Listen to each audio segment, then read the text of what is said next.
na ngeen wéy di abonné fii ci Darou Mouhty Vision di abonné bés cloche notification bi partager vidéo yi ngir bépp vidéo ñu dugal la ngeen bokk ñu ko njëkk a jot jërë ngeen. ok asalaamaaleykum wa rahmatulah mbokk yi si suñu seen bi Darou Mouhty Vision ak toog ñoo leen di ñaan ngeen wéy di abonné bu baax a baax rek partager vidéo yi mooy tax saa yu ne ñu mën dugal vidéo ak yéen tey ñëwaat dañuy li ngeen a fi sax bàyyi rek moo di Maimouna Faye na fa ni jàll moo lañ def la mu ne agressé woon ñu bëree ba Sénégal di ko naqaru li ci mooy mbirum Maimouna Faye nag ki doon final 3 jëm-jëm la ko jëm maanaam paaka la jël jëm ko 3 jëm-jëm maanaam li dàq ni peexee boobu maa dina assistance gi ñenn ñi jàppoon bi sukkandikoo ci li ñu tëkkat yi ak génnekat maa ña nga xam si ne ñooy wàllum gëstu gi ñenn ñi nga xam si ñoo leen jàppoon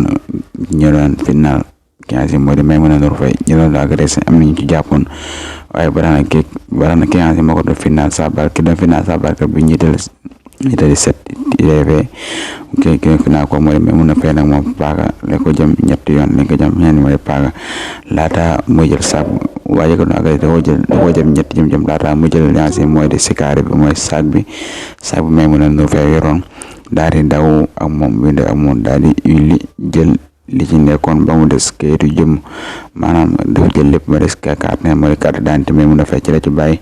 waaye nag bu ñu sukkandikoo ci yenn kaay yëpp libération nag moom sikaare bi maanaam saag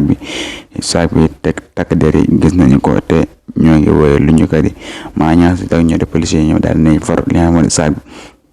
waaye ñoom taxul benn ñu bàyyi li nga xam moo di seen enquête ñoom incha allah rabbi ñoom it ñu ne ñu ngi wéyal seen enquête ba tax na daa am nañu si jàppoon daa bëgg seen enquête waaye nag jamono ji ñoom dañoo gën a bëgg lu gën a wér moo tax jërë ngeen jëf watukat bi barab bi itam jot nañ ko déglu jërë ngeen jëf. na ngeen wéy di abonné fii ci Darou Mouhty Vision